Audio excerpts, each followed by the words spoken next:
Hello guys, welcome to my channel fact stories.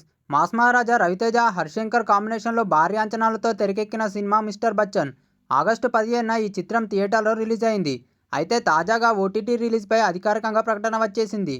Mister Bachchan songs మరియు trailer ప్రేక్షకులను ఆకట్టుకోవడంతో cinema విడుదలకు ముందే భారీ అంచనాలు ఏర్పడ్డాయి.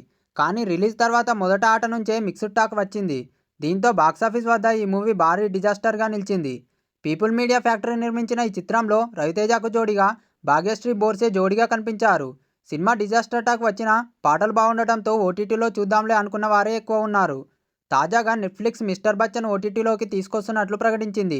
సెప్టెంబర్ 12 నుంచి స్ట్రీమింగ్ అవుతుందని ఒక పోస్టర్ను పంచుకుంది. తెలుగు, తమిళ, మలయాళం, కన్నడ భాషల్లో రిలీజ్ కానుంది. కథేంటంటే మిస్టర్ బచ్చన్ ఓ నిజాయితీపరుడైన ఇన్కమ్ ట్యాక్స్ ఆఫీసర్ ఓ వ్యాపారవేత్తపై రైడ్ చేసి బ్లాక్ మనీ అంతా బయటకు తీస్తాడు. అయితే ఆ వ్యాపారికి ఉన్న పలుకుబడితో బచ్చన్ని సస్పెండ్ చేయిస్తాడు. దీంతో బచ్చన్ తన సొంతూరు కోటిపల్లికి వచ్చి స్నేహితులతో కలిసి ఆర్కెస్ట్రా రన్ చేస్తుంటాడు.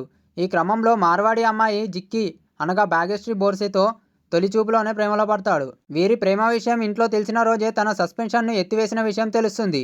తిరిగి ఉద్యోగంలో చేరి తన తొలి రైడ్ను ఎంపీ ముత్యం జగ్గయ్య అనగా జగపతి బాబుపై చేస్తాడు. తన అవినీతి పనులను బయటపడకుండా ఉండేందుకు వచ్చిన ప్రభుత్వ అధికారుల్ని దారుణంగా హత్య చేసే జగ్గయ్య ఇంట్లో బచ్చన్ ఎలా రైడ్ చేశాడు, తన నల్లధనాన్ని కాపాడుకునేందుకు జగ్గయ్య ఏం చేశాడు, రాజకీయ నాయకుల నుంచి బచ్చన్కు ఎలాంటి ఒత్తిడి వచ్చింది, చివరకు జగ్గయ్య నల్లధనాన్ని బచ్చన్ ఎలా బయటకు తీశాడు అనేదే మిగతా కథ. ఈ వీడియో కనుక మీకు నచ్చినట్లయితే లైక్ చేయండి, షేర్ చేయండి, కామెంట్ చేయండి.